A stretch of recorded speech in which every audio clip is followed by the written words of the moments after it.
Students, कल की class में हमने सीखा था कि क्लिप कैसे करें लेयर्स को।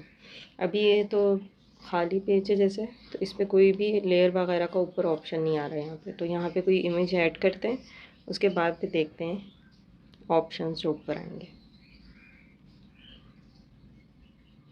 कोई सी भी रैंडमली पिक ले लेते हैं।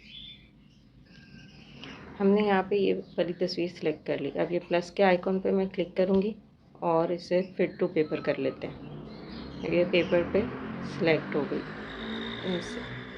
अच्छा जी, अब ऑप्शन देखते हैं। अब देखें यहाँ पे अभी एक तस्वीर है तो एक ही ऑप्शन आ रहा है। अब इसे हमने मास्क करना है। पहले तो जैसे हमने सीखा था कि मास्क कैसे करेंगे, अब हम क्लिप करना सीखेंगे।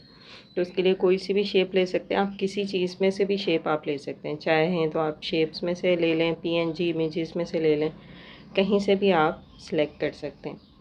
यहाँ से हम देखते हैं शेप्स, मास्क ही लिख के देखते हैं कि शायद मास्क करने के लिए हो शेप्स। ये देखें, मास्क की भी शेप्स आ गई हैं। तो यहाँ पे मुख्तलिफ शेप्स हैं। ये देखें, ये हार्ट शेप में भी मास्क है। कल स्टूडेंट ने मुझे जैसे दिखाई थी हार्ट शेप, तो उन्होंने ली भी थी लेकिन तस्वीर उसके अंदर गोल फिट की भी थी।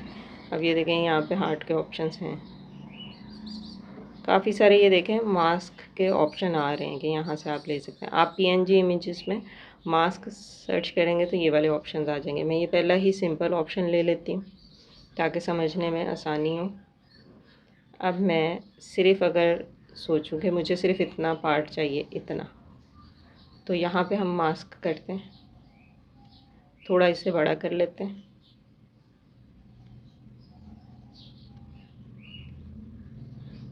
यहाँ पे ऐसे। अब लेयर्स के ऑप्शन पे देखते हैं कौन से ऑप्शन आ रहे हैं। ये देखें, जब भी ऑप्शंस आते हैं, अब कल की क्लास जैसे आपने मास्क की ली थी उसमें भी काफ़ी स्टूडेंट्स का ये मसला भी आ रहा था। वो ये बोल रहे थे कि हमारे यहाँ पे ऑप्शंस क्यों नहीं आ रहे, जैसे यहाँ पे ग्रुप का, यहाँ पे मास्क का, यहाँ पे क्लिप का। तो ये ऑप्शन उस सूरत में आते हैं जब आपने 2 लेयर सेलेक्ट की हों। अब जैसे देखें, यहाँ पे मैंने एक लेयर सेलेक्ट की हुई तो ये ऑप्शंस नहीं आ रहे। जब मैं ये वाली दूसरी लेयर भी सिलेक्ट करूँगी तो फिर ऊपर ऑप्शन आएंगे, यानी 2 लेयर को सिलेक्ट करने के बाद ऊपर ऑप्शंस आते हैं। अब हम इसे 2 लेयर देखे मैंने सिलेक्ट कर ली।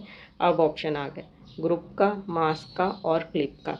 ग्रुपिंग भी हमने सीख ली है पहली क्लास में, दूसरी क्लास में हमने फिर मास्क सीखा, अब तीसरी क्लास में हम क्लिप सीखेंगे। क्लिप और मास्क एक ही चीज़ है, लेकिन फ़र्क सिर्फ इतना है कि जब हम मास्क करते हैं तस्वीर को तो वो एक परमानेंट फ्रेम हो जाता है, उसको फिर हम चेंज नहीं कर सकते, ठीक है, अपनी मर्ज़ी से, जैसे उसको बाद में।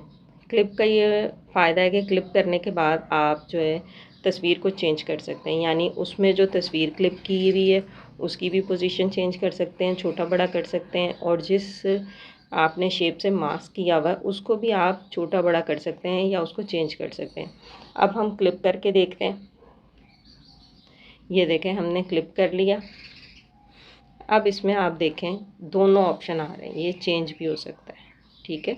यानी आपने ये सर्कल सेलेक्ट कर लिया, इसमें आप अपने हिसाब से तस्वीर को चेंज कर सकते हैं, ऐसे छोटा कर सकते हैं, फिर मास्क में लेके आएँ। ये देखें, मज़ीद छोटा कर लें। ये देखें, यूँ मास्क में ले आएँ, ऐसे बड़ा कर लें।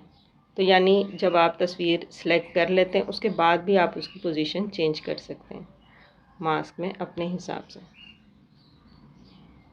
ऐसे।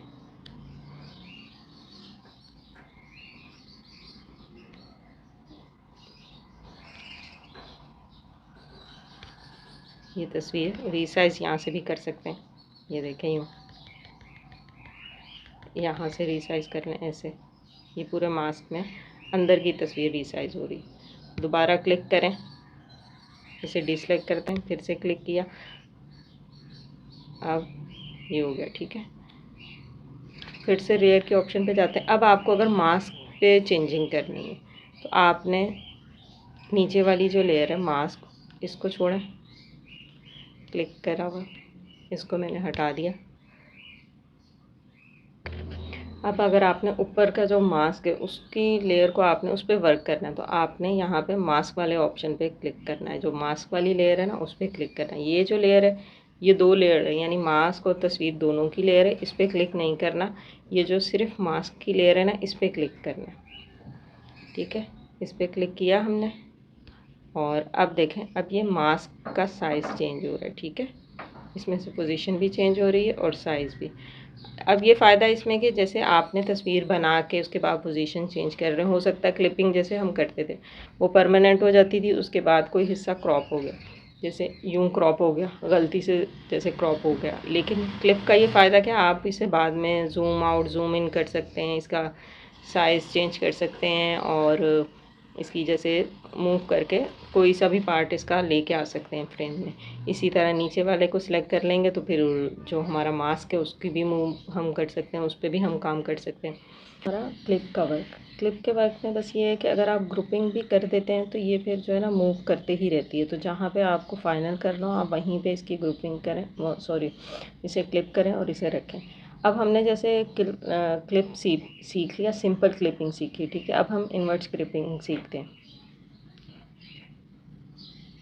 तो उसके लिए भी हम कोई सा भी बैकग्राउंड वगैरह ये सब चीज़ें सेलेक्ट करते हैं। इसको मैं डिलीट कर देती हूँ।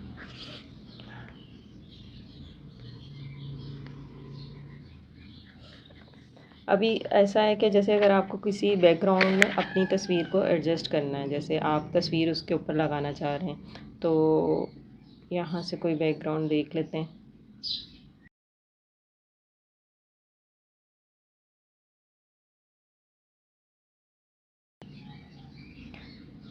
इसे फ्लिप टू पेपर कर लेते हैं थोड़ा सा। अब हम इसमें देखते हैं ऑप्शंस। तो यहाँ पे जो ऑप्शन है पीएनजी का ही मैं दोबारा से सिलेक्ट करके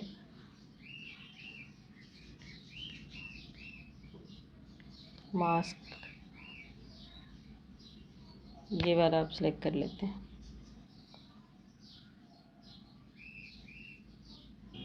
अब यहाँ पे आप देखें क्लिपिंग जो हम करते हैं ना वो दो तरीके की होती है। एक तो जैसे ये पूरा बैकग्राउंड हट जाएगा, जैसे हमने पहले क्लिपिंग जो सीखी थी सिंपल, इसमें ये पूरा बैकग्राउंड हट जाता है और ये बीच का पार्ट रहता है। ठीक है, अब जो क्लिपिंग सीख रहे हैं उसमें ये जो बीच का पार्ट है ये इसी शेप के मुताबिक हट जाएगा और बाकी बैकग्राउंड वैसे का वैसे रहेगा। तो इस पे वर्क करते हैं।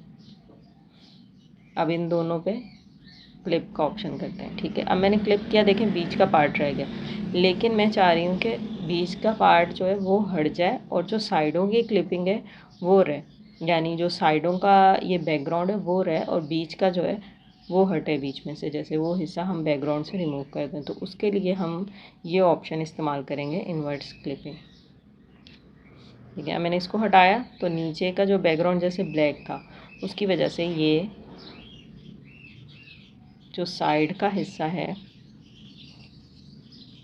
वो रह गया और बीच का हिस्सा जो है वो इस तरीके से रिमूव हो गया। तो आप ये क्लिपिंग दो तरीके से कर सकते हैं, यानी इन्वर्स क्लिपिंग भी कर सकते हैं और सिंपल क्लिपिंग भी कर सकते हैं। इसके अलावा लेयर्स में देखते हैं और कौन कौन से ऑप्शंस आते हैं, तो उसके लिए हम कोई और सी तस्वीर सेलेक्ट करते हैं, फिर उस पर वर्क करते हैं।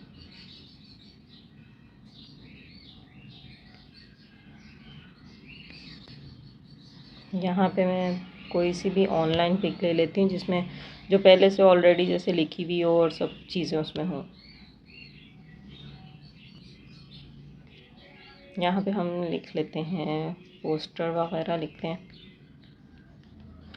उसमें क्योंकि लिखा हुआ भी आ जाएगा। हम कोई ऑनलाइन डिज़ाइन देखते हैं तो ये मैं ऐप से, जब ऐप हम खोलेंगे तो ऐसा इंटरफेस होगा, तो यहाँ पे आपको डिज़ाइन मिल जाएंगे। यहाँ से हम कोई सा भी डिज़ाइन देखते हैं और उसमें फिर मैं आपको वर्क बताती हूँ कि कैसे उसके अंदर वर्क है। ये एक पोस्टर है, इसे डाउनलोड करते हैं और फिर इस पर काम करके देखते हैं। ये प्रीमियम है।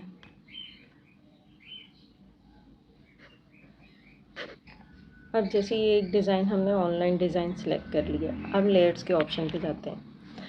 अब या तो जैसे हम बहुत ज़्यादा काम करते हैं, बहुत सारे एलिमेंट्स शामिल हैं उसमें, टेक्स्ट शामिल है, तो हम एक एक चीज़ को अलग अलग लॉक जैसे करने में मुश्किल होती है या हाइड करने में मुश्किल होती है, तो उसका एक ऑप्शन यहाँ भी है, ये ऑप्शन है, यहाँ पे आप क्लिक करेंगे तो आपके पास ऑप्शंस आ जाएंगे। अब देखें यहाँ पे हमने लिखा हुआ है, जैसे यहाँ पे डिस्प्ले ऑल लेयर्स, यानी जो भी आपकी लेयर्स हैं सारी की सारी शो हो रही हैं। इसको अगर हटाते हैं तो अगर आप चाहते हैं कि आपकी ये टेक्स्ट की लेयर विजिबल हो रही है, अब ये इनविजिबल हो जाए क्योंकि आपको बैकग्राउंड पे काम करना है, क्योंकि अगर आप यहाँ पे लॉक करेंगे, एक एक टेक्स्ट को हाइड करेंगे तो वो मुश्किल हो जाएगा। तो इसके लिए हम ये कर सकते हैं, टेक्स्ट की लेयर को सिलेक्ट किया, अब जहाँ जहाँ पे टेक्स्ट था वो लेयर्स हाइड हो जाएंगी, या फिर आपके पास इस तरह से ये ऑप्शन आ जाएगा कि ये लेयर्स बची हैं आपकी, ये वाली काम की, ठीक है। अब मैं इससे अगली देखती हूँ, जैसे इमेज को आप हाइड कर दें, शेप लेयर को हाइड कर दें, इमेज को हाइड किया। अब अगर हम शेप लेयर्स को हाइड करते हैं तो ये देखें ये चीज़ें कम होते जा रही हैं इस पर, ग्रुप लेयर्स इस तरह से। तो वो फिर जो लेयर्स में इतनी सारी चीज़ें आ जाती हैं ना सामने कि हम काम कर रहे होते हैं और हमें उन पे जैसे काम तो करना है, लेकिन यहाँ पे इतना सारा झमघटा सा लग जाता है कि आप उसमें से कौन सी सिलेक्ट करें कौन सी नहीं। तो वो आपकी जो लेयर्स हैं, ये यहाँ पे जो लेयर्स शो होती हैं ना, यहाँ से वो लेयर्स जो हैं उनके ऑप्शन गायब हो जाते हैं जब आप ये फ़िल्टर वाले ऑप्शन पे उनको हटाते हैं। अब मैंने जैसे टेक्स्ट लेयर में कह रही हूँ कि शो हो जाए, तो इसको मैंने सेलेक्ट किया, ये देखें ये टेक्स्ट की जितनी भी लेयर्स हैं वो हमारे लेयर्स वाले ऑप्शन में शो होना शुरू हो गई। अब इमेज की लेयर शो हो गई, ग्रुप लेयर और शेप लेयर। अच्छा चलें, अब देखते हैं कि अगर आप चाह रहे हैं कि एक साथ ये सारे टेक्स्ट को हाइड करना है तो आपने यहाँ से टेक्स्ट लेयर सेलेक्ट करना है, उसके बाद उनको जैसे यहाँ से हाइड कर देना है। इस तरीके से हम कर सकते हैं। फ़र्ज़ करें अभी आपको टेक्स्ट पे काम नहीं करना, या ये फ़ोन नंबर वगैरह आप हाइड करना चाह रहे हैं, तो आप इनको काम करते हुए यूँ हाइड कर दें और फिर देखें आपके जैसे बाकी जो चीज़ बच रही है वो फिर एक आपको अपना जो फ्रेम है या ये जो कैनवस है ये कह लें, ये आपको एक क्लियर सा नज़र आएगा, फिर आप बाकी चीज़ों पे बाकी एलिमेंट्स पे काम कर सकते हैं। अभी ने जैसे मैंने हाइड कर दिया काफ़ी चीज़ों को, तो अब आपको जैसे जो काम करना होगा वो सिर्फ इस चीज़ पे होगा, चीज़ें वो भी मौजूद होंगी लेकिन आप अपना वर्क जो है इस पे अच्छे से कर सकते हैं, जो भी आपको इस पे काम करना होगा। अब जो लेयर्स हमने हाइड की थी उन्हें दोबारा से अनहाइड करते हैं, विजिबल करते हैं। अब दूसरा ऑप्शन जैसे मैंने आपको पहले बता दिया था कि आप लॉक भी लगा सकते हैं, जिस चीज़ पे आप काम कर चुके हैं आप उसे लॉक कर, वो फिर अपनी जगह से नहीं हिलेगी। जैसे यूँ मैं इन्हें लॉक कर रही हूँ, यस। अब देखें मैं यहाँ पे क्लिक कर रही हूँ तो ये मूव नहीं कर रही चीज़ें, ठीक है, ये मैंने लॉक कर दी, लेकिन मैंने इसको लॉक नहीं किया तो ये मूव हो रहा है, ठीक है, ये एलिमेंट्स हमारा कैनवस पे मूव हो रहा है, बाकी चीज़ें लॉक हो चुकी हैं।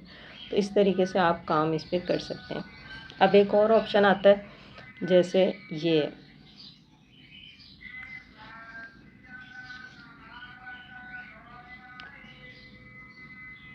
आप इसे डिसेलेक्ट करें। अब यहाँ पे और मज़ीद ऑप्शन भी ऊपर आ रहे हैं, जैसे ये देखें इफ़ेक्ट का ऑप्शन है, ब्लेंड का ऑप्शन है, तो इसको देखते हैं। ब्लेंड के ऑप्शन को पहले देखते हैं। अब आपने जो चीज़ सेलेक्ट की होगी, जैसे मैंने ये फूड सेलेक्ट किया, इसको मैं नॉर्मल पे करती हूँ तो ये तस्वीर कुछ इस तरीके से, ठीक है, इसको मैं मल्टीप्लाई पे करती हूँ तो ये ऐसा इफ़ेक्ट आएगा, स्क्रीन पे ऐसा इफ़ेक्ट, ओवरले पे इस तरह, डार्कन ऐसे, लाइट ऐसे, कलर डॉज इस तरह, कलर बर्न। तो ये आप इसमें हम जैसे बनाने के बाद भी जो है ना अपने किसी भी एलिमेंट पे उसमें ब्लेंडिंग का ऑप्शन डालते हुए हम मज़ीद इसमें काम कर सकते हैं, या उसके कलर को आप थोड़ा चेंज कर सकते हैं। मैंने दोबारा से मल्टीप्लाई का ऑप्शन डाल दिया।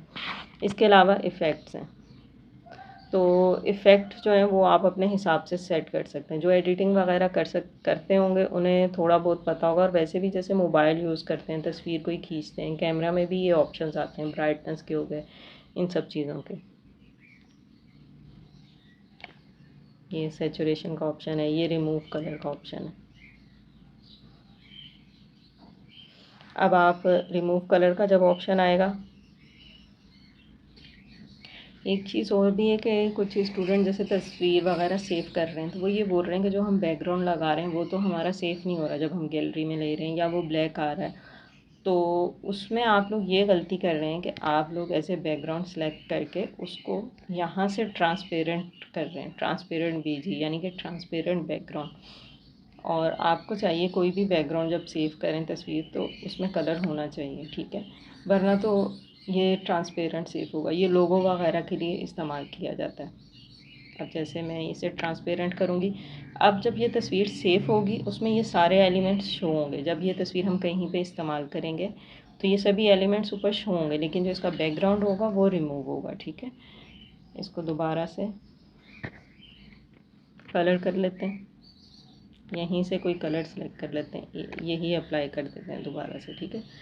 ये सिर्फ इसलिए इस्तेमाल होता है कि जैसे हमने कोई बैकग्राउंड का रिमूव करना है या ऐसी तस्वीर आपको चाहिए जिसका आपको बैकग्राउंड नहीं चाहिए, तो फिर आप ये ट्रांसपेरेंट बीजी यूज़ किया करें। वैसे नॉर्मली जो इमेज आपने सेव करनी होती है उसमें आप बैकग्राउंड रखा करें।